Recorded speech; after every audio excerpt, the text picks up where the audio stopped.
Arkadaşlar selam. Bugün bu üzerimde gördüğünüz örgü kazağın yapımını paylaşacağım sizlerle. Şimdi böyle desenler uyguladım ben. Siz isterseniz bunları yapmadan düz bir şekilde de yapabilirsiniz. Ya da böyle bunların yerlerini farklı konumlandırabilirsiniz de. Bu tamamen size kalmış. Gerçekten yeni başlayan örgüye, yani ben yeni başladım ama bu çok zor falan diye hiç gözünüzde büyütmeyin. Gayet yapımı kolay, rahat ve çok kalın bir iple yaptığım için böyle bayağı çok hızlı, neredeyse 2 günde ördüm diyebilirim. Bu ip ihracat fazlası bir ipti. Soranlar olacaktır diye tahmin ediyorum. Diva yünün bir ipi. Ben 6 numara şişle, 6 numara misinalı şişle ördüm. İsterseniz tabii sizin uyguladığınız ipe göre farklı olabilir. Boyundan başlıyoruz bunu örmeye arkadaşlar. Bedenini örüyoruz. Daha sonra şişimizi kollarına takıp kollarını örüyoruz. Dediğim gibi gayet kolay ve kışın bence kurtarıcı parçalardan birisi. Çok da şık olduğunu düşünüyorum. Lafı uzatmadan hemen videonun yapımına geçiyorum. Şimdi arkadaşlar şişime toplam 40 ilmek atmış oldum. Şimdi örmeye başlayacağım. Örerken de şöyle bu taraftan ben bunu çekiyorum. Şöyle düzeltiyorum ilmeklerimi.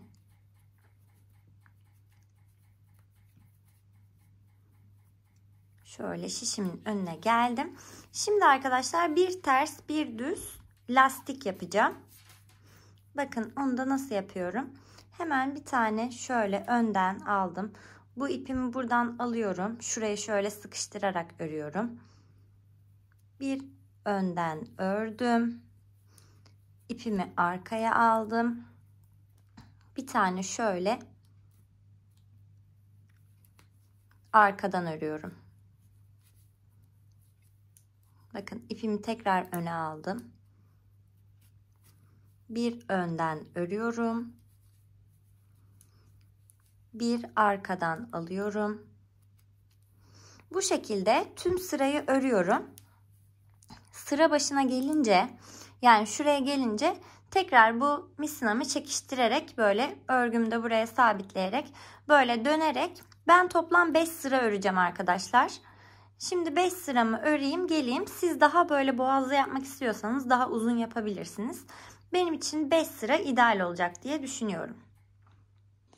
Bakın arkadaşlar 5 sıra ördükten sonra böyle gözüküyor. Bu kadar küçük gözüktüğüne bakmayın. Bakın şöyle kafanızdan geçiyor mu geçmiyor mu kontrol edebilirsiniz. Gayet benim geçiyor ve dar bir boğaz istediğim için ben böyle yaptım. Şöyle başlangıç noktama geri döndüm. Şimdi arttırmalara geçeceğim. Bu yaka kısmı. Arttırmalarımı da size şöyle göstermek istiyorum. Bakın şu anda bu 10-10 ön ve arkaya vereceğim. 6 kollara vereceğim. 2 de arttırmaların yanına vereceğim. Bilmiyorum, parlıyor sanırım, biraz gözükmüyor. Toplam 40 ilmek başlamıştık hatırlarsanız. Şu anda tam şu ara noktadayız. Yani 5 tane örüp burada arttırmayı yapacağım. Hemen birinci sırayla hemen arttırmama başlıyorum. Bu arada ördükçe de burası böyle misinanız karışıyorsa hemen ne yapıyorduk? Sağdakini ben sürekli çekiyorum. Sağdaki şişimi çekiyorum, rahatlatıyorum ve örmeye başlıyorum. Şimdi örgümü düz örgü olarak öreceğim arkadaşlar. Yani bundan sonra hep arkadan alacağız. Şöyle arkadan, bunun yarısıydı çünkü arka ortamız burası olmuş oluyor. 10 yazıyor burada. Hemen 5 tane örüyorum. 1 2 3 4 ve 5. Şimdi 5 tane ördüm. Bakın şurada şöyle bir ilmek çıkıyor. Hemen bir öncesinde. Görüyorsunuz. Bunu hemen şöyle sol taraftaki şişe atıyorum. Ve arkadan örerken buradan değil, delik oluşmaması için şu ön taraftan hemen şöyle bir tane şişimi geçiriyorum. Ve arttırmamı yaptım. Arttırmamı yaptıktan sonra işaretleyici yerine işaretleyici takıyorlar normalde örerken. Hani ben normalde gerek duymuyorum ama size göstereceğim için işaretleyici olmayanlar şöyle ip düğümledim. Şişimden çıkmayacak şekilde bunu alıyorum. Buraya yerleştirdim. 2 tane normal düz örüyorum. Bakın 1, 2 ve tekrar işaretleyicimi takıyorum. Tekrar burada arttırma yapacağım. Yani tekrar buradaki şu fazla ipi bu tarafa aldım. Bakın yine ön tarafından örüyorum. Evet, bu şekilde. Şimdi buradaki 6 kol payını örüyorum. 1, 2, 3, 4, 5 ve 6. Arttırmaları ilk sırada saymadım. Yani aslında sürekli arttırma yaptığım için buradaki sayıların 2 katını yapmış gibi oldum. Bakın 2, 4, 6, 7. Neden 7? Bir tane arttırma yapmıştım. Şimdi bir arttırma daha yapacağım. Burası 8 olmuş olacak. Arttırmamı yaptım. Yine işaretleyicimi takıyorum.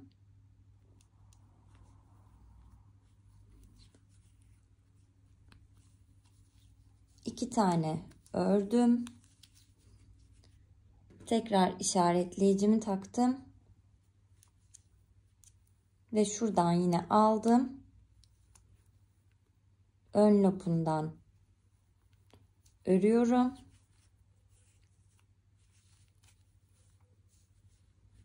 Bakın şimdi ön tarafını yine 10 tane öreceğim, arttıracağım. Yine 6 tane öreceğim, arttıracağım. Ve yine bu orta noktada oraya kadar bir öreyim ve buluşalım. Bakın başlangıç sırama geri döndüm. Şimdi buradan bakacak olursak bunların, yani bu iki arttırma yerlerimin hem önünde hem arkasında arttırdığım için bu sayılar aslında 2 katına çıktı ilk sıramda. Yani burası 12, burası 8, yine 12, 8 şeklinde oldu. Bu ikiler sabit. Şimdi bu modelimi yaparken biliyorsunuz ki buraya başa gelince ters çevirmiyorum. Aynen bu yuvarlak sürekli aynı yönde dönüyor. Tam orta noktasına geldim tekrardan. Şöyle görüyorsunuz. Bir sıra arttırırken ikinci sırayı örerken arttırma yapmıyorum. Yani bakın bir sıra arttırma yaptım az önce hep beraber yaptık. Normal düz örgümü örmeye devam ediyorum. Bakın örüyorum.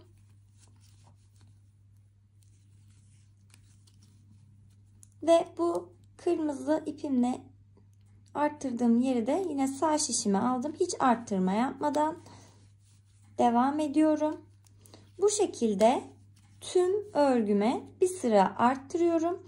Bir sıra arttırmadan devam ederek örmeye devam ediyorum. Ve zaten kol altı evine kadar öreceğim aynı bu şekilde.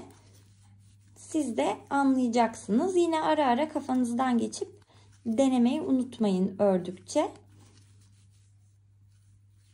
Şimdi bu şekilde biraz yani bakın 2 sıra örmüş oldum. Devam edeceğim ben bu sıramda komple. Yine arttırmalar yapacağım. Model yerinde tekrar sizlerle olacağım. Evet arkadaşlar, ördükçe örgüm bu şekilde hem genişliyor hem de misinama ilmeklerle dolarak daha geniş hale gelmiş olacak. Şu anda ben 11. sıradayım. Mantığı şöyle düşünebiliriz. Tek sayılarda, yani direkt 1. sırada arttırmaya başlamıştık. Çift sayılarda da arttırmadan gidiyorduk. Yani 2. sırayı arttırmamıştık. Yani 11. sıradaysam şöyle 10 parmağımı düşünecek olursak 1'de 12, 14 çünkü çift arttırıyorum. 16, 18, 20 ve 11. sırada 22 ilmek oluyor. Ben 22 ilmeği şuradan 3, buradan 4 bırakacağım motifimi. Her motifin arasında 5 sıra bırakacağım ve motifim 5 ilmekten, 5 sıra dediğim ilmek, 5 ilmekten oluşuyor. Şimdi 3 tane ördüm. Burayı hemen göstermek istiyorum. Bakın ipim arkada. Bir tane sağ tarafa doluyorum ve arttırma yapıyorum. Burada delik oluşacak. Şimdi burayı sola doğru keseceğim. Sola doğru kesişlerimde de direkt bunu aldım, şöyle birinciyi tersine çevirdim ilmeğimi ve arka taraftan şöyle bir tane örüyorum. İkisini bir aldım, bakın gördüğünüz gibi. Şuradan kesme yapmış oldum sola doğru. Bakın sola doğru gitti. Bir tane normal düz örüyorum. Bir tane sağa doğru keseceğim. Yani sağa doğru keserken de önden şöyle 2 ilmeğin solundan ikisini aynı anda alıp kesiyorum. Şu şekilde ve tekrar dolamamı yaptım. Şimdi ilk motifimi yapmış oldum. 5 tane ilmekten oluşuyor. Bu arada sizin eğer sayılarınız farklıysa motiflerinizi farklı yerlere yerleştirebilirsiniz. Ben önde 2 tane motif yapacağım. Araya da 5 tane yine düz örüyorum. 1 2 3 4 ve 5. Tekrar bir tane doluyorum. Bir tane sola doğru kesmek için bunu şöyle tersine çevirip arkasından kestim. Bir tane düz ördüm. Bir tane sağa doğru kesmek için şöyle yaptım ve tekrar doluyorum. Bu motifimi de bitirmiş oluyorum. Burada da 3 ama arttırma sıramda olduğu için 4 tane ilmeğim olmuş olacak. Yani 1 2 3 ve bunu da buraya takıp ördüm. 4. Yani söylemiştim ama her kırmızı ipimden, yani bu ikililerin öncesinden ve sonrasında arttırma yapmayı da bu sırada da unutmuyorum. Sıramı tamamlıyorum arkadaşlar. Düz örerken, yani arttırma yapmadan ördüğüm yerlerde motiflerimi nasıl yapacağımı da göstereyim hemen. Bu sıramı tamamlayayım. Geleyim üzerine konuşalım. Şimdi arkadaşlar 12. sıraya geldim. Yine ön tarafına kadar ördüm. Bu arttırma yapmadığım sıra ve ön tarafındayım. Bu arada motifi sadece ön tarafına koydum. Arkalarına ya da kollarına ben koymayı tercih etmedim. Siz isterseniz öyle de yapabilirsiniz. Şimdi bakın başlangıçta zaten 3 tanesini normal örmüştüm. Yine örüyorum. Burada ajur yaptığım yer kalıyor. Hani normalde arttırma yaparken şöyle şuradan alıyoruz ya, bunda delik olmasını istediğim için direkt burada gördüğüm yerden şöyle örüyorum. Bakın deliği oluşturdum. Burası normal. Kesme yaptığım yerleri de normal düz örüyorum. 3 tane ördüm. Yine burada da şu ortasına batıyorum. Yani ilmeğimin önünden ya da vesaire başka bir şeyden yapmıyorum. Direkt ortasına battım. Çünkü delikli ajurumu yapmak istiyorum. Burada yaptım. Yine ortada 5 tane 2 motifimin, yani modelimin arasını örmüştüm. 4 ve 5. Burada da yine aynı şekilde şöyle ortasından deliğimi oluşturdum. 1 2 3 tane ördüm. Yine ajurlu modelimi ördüm. Ve geriye 4 kaldı bu sefer. Tek sayıyla başlasaydım sağ sola eşit olacaktı ama hiç önemli değil, bir tane ilmek. Ve örmeden olduğu yani arttırmadan devam ettiğim sıra olduğu için arttırmadan örgümü örmeye devam ediyorum. Bu arttırıp arttırmama olayını arkadaşlar başlangıç noktasına, yani her seferinde burada bakın başlangıcım burası ya, şuradan itibaren değiştiriyorum. Bunu da bir hatırlatmış olayım dedim. Ve arttırma yapmadan 12. sıramı tamamlıyorum. 13. sırada arttırma yaparken önde modelimi nasıl yapacağımı hemen oraya gelip sizlere gösteriyorum. Arttırma yaptığım 13. sıradayım arkadaşlar. Yine buradan arttırmalarımı şu iki blokta yaptım ve ön tarafa geldim size modelin devamını göstermek için. Bakın başlangıçta 3 tane vardı. Bir tane arttırdım. Artık 4 tane kenarda ilmeğim olacak. Zaten model kendini gösteriyor, örmeniz gereken yeri. Gördüğünüz gibi deliklerim oluştu. 3, 4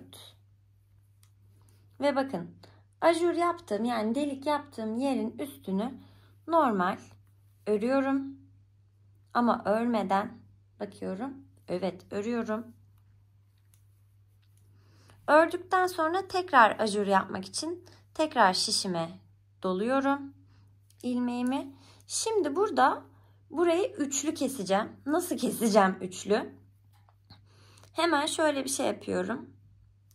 Bir tane örüyorum normal düz. Bakın üçlüden. Bunu sola doğru kesiyorum.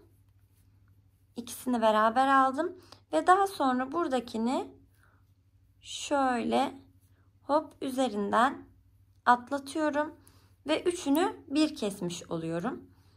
Tekrar doluyorum ve düz örüyorum. Modelim beşliydi ya. Şurayı şöyle tamamlamış oldum. Yine aradaki 5'i örüp diğer motifte de tekrar aynısını göstereyim. Hem daha fazla göstermiş olayım. Ajurumun üstünü ördüm. Doladım. Birinciyi normal düz örüyordum. Kalan 2 ilmeğimi soldan aldım. Ördüm.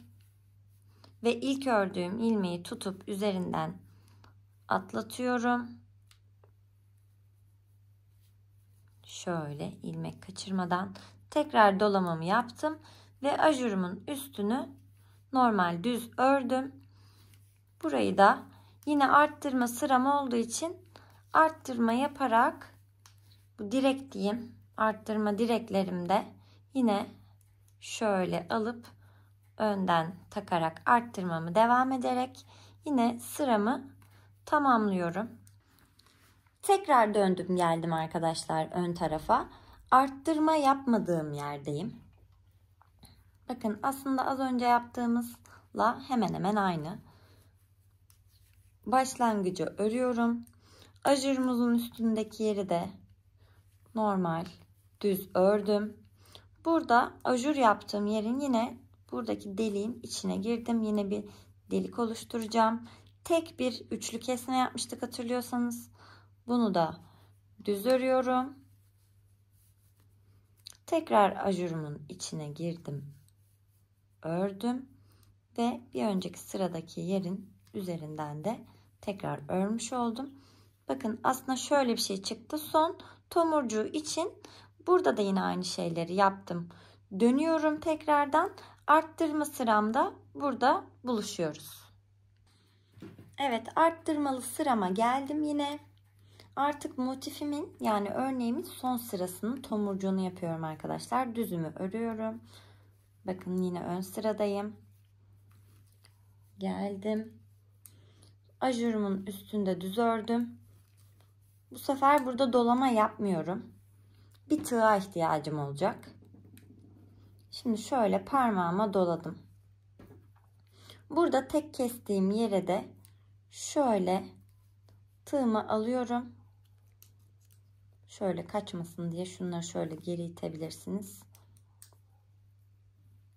Bakın. Sol taraftaki şişle de işim yok.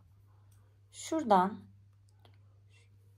şöyle 3 tane zincir çekiyorum. 1, 2 ve 3. Şöyle görün diye şunları şöyle yapayım. Bakın 3 tane zincir çektim.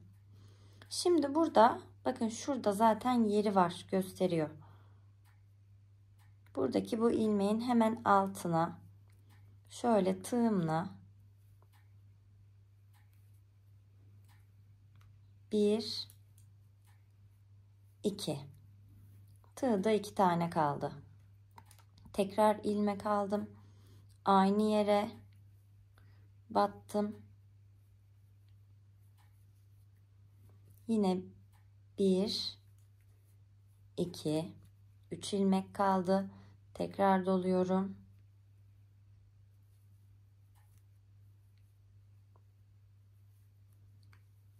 Bir, iki, 4 tane şöyle, hatta son bir 5.'yi de yapayım. Aynı şekilde 5.'yi de yapıyorum. Tığımda toplam 5 tane ilmek kalıyor. Bunları tekrar şöyle alıyorum ve tek de çıkıyorum. Arkadaşlar şöyle sıkıştırıyorum. Bir tane de zincir çekiyorum. Ve şunu şöyle şişime, soldaki değil sağdaki şişime takıyorum. Şöyle ipimi sıkıştırıyorum. Bakın bunu böyle aşağı aldığımda burada tomurcuğum oluşmuş oldu. Ve normal örgüme devam ediyorum. Bakın modelim çıkmış oldu. Şöyle bir şey oldu. Şimdi burada da aynısını yapacağım. Daha sonrasında biraz burası gibi örmeden devam ediyorum. Yine motiflerimin yerlerini sizlere göstermiş olacağım. Benim planım şu yönde. Şimdi 2 başladım. 1 5 bıraktım. Zaten motif 5'lik olduğu için 5 bıraktım. Diğer, yani şurada 10 sıram vardı. 10 sıra düz örüyorum. Daha sonra bunların hemen bu bitişiklerine 3 tane yapacağım. Daha sonra arttıra yapacağım. Ben şimdi koltuk altı kısmına kadar öreyim. Sonra motiflerimin yerlerini size tek tek açıklamış olayım. Hem de örgüme bakalım nasıl ilerlemiş oluyor. Bakın ördükçe bu şekilde oldu. Şimdi ben bu motiflerimin, yani bu ajurlu modelimin arasına tam 10 sıra düz ördüm. Model yapmadan tekrar 10 sıra yaptım. Hani bu araya 5 tane bırakmıştık ya, o 5'i tam buraya oturtturdum. Bunun altlarına da 5 oldu. Kalan yerlere de 5 tane bu modelimi oluşturmuş oldum. Ve ardından arkadaşlar burada 5 sıra daha ördüm. Yani tam yarıladım. Benim için bu uzunluk ideal oldu. Ama siz isterseniz daha uzun ya da daha kısa yapabilirsiniz. Bu aşamada üzerinize giyip denemenizi tercih ediyorum. Daha sonra şimdi artık gövdeden devam edeceğiz ve kolları ayıracağız. Bu aşamaya geldik. Şimdi arka taraftayım. Bakın. Zaten başlangıç noktamız ortaydı biliyorsunuz. Burayı ördüm. Artık şu kırmızılardan şöyle kurtuluyor gibiyiz. İkili ya bizim bu kenarda arttırma yerimiz. Bir tanesini örüyorum. Ve bunu bedene dahil ettim. Kalanını şöyle herhangi bir kullanmadığınız iğne iplikle buradan bu kol ilmeklerini şöyle toparlıyorum. Artık ayırıcılarla işimiz yok. Bunları kenara alabiliriz. Ve bunları şöyle iğne yardımıyla bu ilmekleri toparlayacağız ve ipimizin ucunu bağlayacağız. Hemen toparlıyorum. Şimdi bakın kolun bitiş yerine geldim. Burada da aynı şekilde son ilmeği aldıktan sonra şu kırmızı ipimi şöyle çıkartıyorum. İkiliyi de yine ön tarafta yaptığım gibi tekini aldım.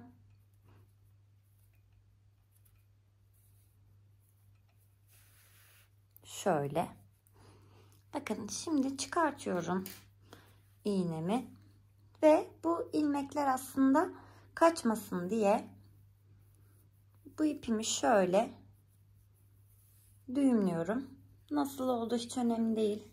Yani bundan sonra zaten bu ipi kesip atacağız. şöyle açılmasını sağlam olsun yeterli. Daha sonra kaldığım yerden sanki örgüme devam ediyormuşum gibi, bakın bir tanesi hala burada, normal düz örgüme devam ediyorum. Ve artık arttırma yapmıyorum arkadaşlar bu direklerin olduğu yerde. Dümdüz devam ediyorum daire şeklinde yani örmeye. Yine ön tarafta, yani bu kolda da yine aynı işlemi uygulayacağım. Bu benim arttırma yapmadığım bir sıra olmuş oldu. Buraya geldiğimde buradan yine 10 tane sıra aşağı indiğimde modellerimi isterseniz, yani ben 5 tane koyacağım. Sonra yine 3 olacak, 5 olacak. Zaten onu göreceğiz birlikte de. Dümdüz bedenini örmek istediğiniz uzunluğa kadar bu şekilde devam ettiriyoruz. Ön kısmı tamamen örmeyi bitirdim. Bakın modellerimi şöyle yerleştirdim. 2 ile başlamıştım. Zaten burayı beraber yapmıştık. Şu aralar hep 10'ar sıra arkadaşlar. Aralarda da şuralarda yani 5'er sıra var boşluk. 2, 3, 4. Şöyle çekeyim. Tekrar 3 ve 4 yaptım. Ben böyle bir uzunluk tercih ettim. Siz isterseniz daha kısasını ya da daha uzun da yapabilirsiniz. Şu alt kısmına son olarak yakada yaptığımız lastiğin aynısını yapacağım. Bakın yine arkadayım. Çünkü örgüme buradan başlamıştım. Buraya kadar geldim. Şimdi normal yakada yaptığım işlemin aynısını yine böyle, yakada 5 yapmıştım. Ben burayı da 5 yapmayı tercih edeceğim.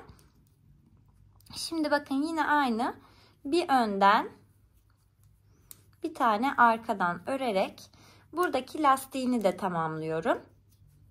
Yine 5 sıra örüyorum ve sonra size bitirmeyi nasıl yaptığımı da göstermiş olacağım.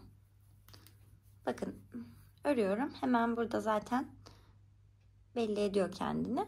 Burada yaparken ters ve düz örgüleri üst üste getirmeyi unutmayın. Yani zaten çift sayı olduğu için gelir ama işte karıştırmayın diye hatırlatmak istedim. Burayı da böyle yine dönüyorum. Tamamladıktan sonra geliyorum hemen ve kesmeyi nasıl yapıyorum beraber bakalım. 5 sıra lastiğimi ördükten sonra bakın bu şekilde gözüküyor. Şimdi yine başladığım noktaya geldim. Burada farklı bitirme şekilleri de uygulayabilirsiniz ama ben kendi uygulama stilimi size göstermek istedim. Bakın şöyle düzelttim, arkadayım yine. Şöyle şişimi geçiriyorum. Önden bir tane ördüm. Bir tane daha örüyorum. Ve arkadakini üzerinden şöyle atlatıyorum. Bu şekilde örüyorum. Arkadakini atlatıyorum. Örüyorum. Arkadakini atlatıyorum. Bu şekilde yaparak komple tüm çevreyi bitiriyorum. Evet, bütün sırayı tamamladıktan sonra böyle gözüküyor. Arkadaşlar son ipimi de böyle göstermek için bıraktım size.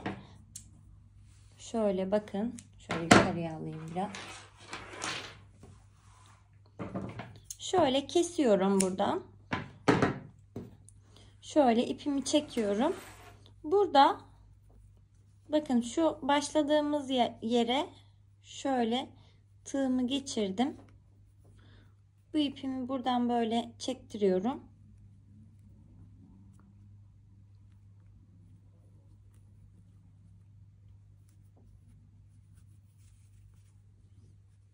Şöyle bu şekilde. Burada da bu ipimi böyle sabitliyorum.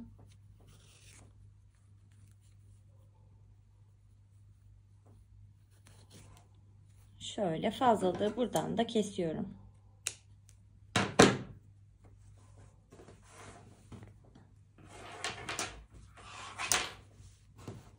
Bakın tertemiz bir bitiş yapmış olduk. Şimdi kol kısmına geçeceğiz.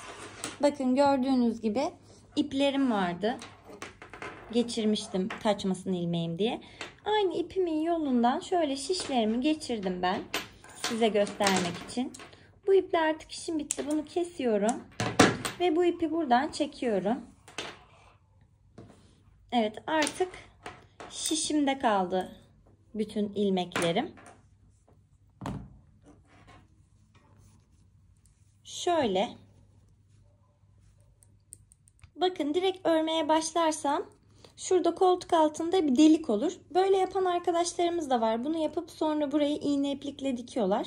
Ama ben bunu tercih etmiyorum. Bakın, ipimi aldım.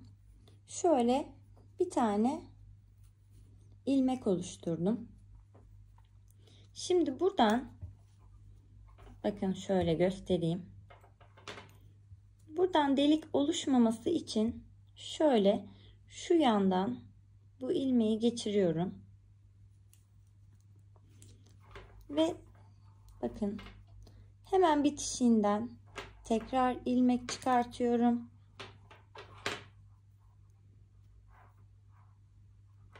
Şöyle bu tarafa geldim. Tekrar ilmek çıkartıyorum. Şöyle 3 tane yapmış oldum. Bunu da bu şişime geçiriyorum.